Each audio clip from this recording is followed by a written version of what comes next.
صفتي ناشط حقوقي ومسؤول انني نهضر على الشباب باسمي وباسم جميع الشباب ديال جديده وديال المغرب كامل.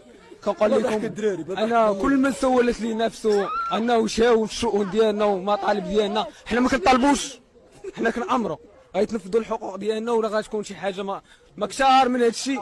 وعلى كل شخص، على كل بلاش على كل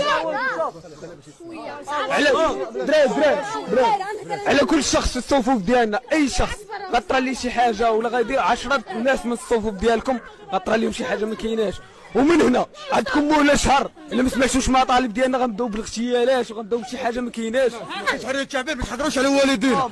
قلت لكم واحد القضيه، واش بنا البناس يمشي يشوف المظاهرات اللي كاينين دابا، كاين في الرباط كاين في كازا، ولكن علاش خميسات ناعسه؟ هادشي اللي بغيت نقول لكم، علاش خميسات ناعسه؟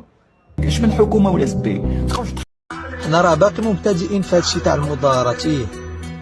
بشوي غادي نحترفوا وغادي نعرفوا منين يولي صوتنا مسموع، غادي نعرفوا فين وامتى، وراه غادي نجيو ليكم وغادي تهربوا منا.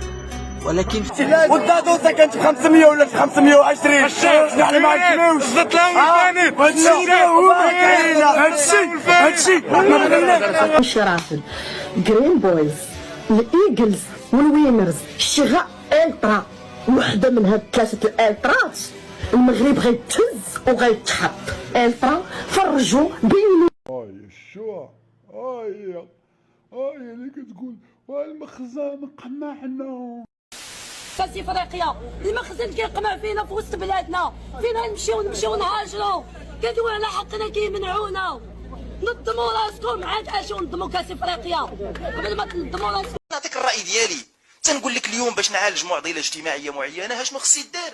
اليوم المغاربه خصنا نعرفوهم، نحددوهم، اللي عنده خص الدوله تعطيه، واللي ما عندوش خصو يتحمل. إذا نرجع لزيادة الأجور. إذا زيادة الأجور يعني هنا تكلمنا عليها، الزيادات الإضافية ديال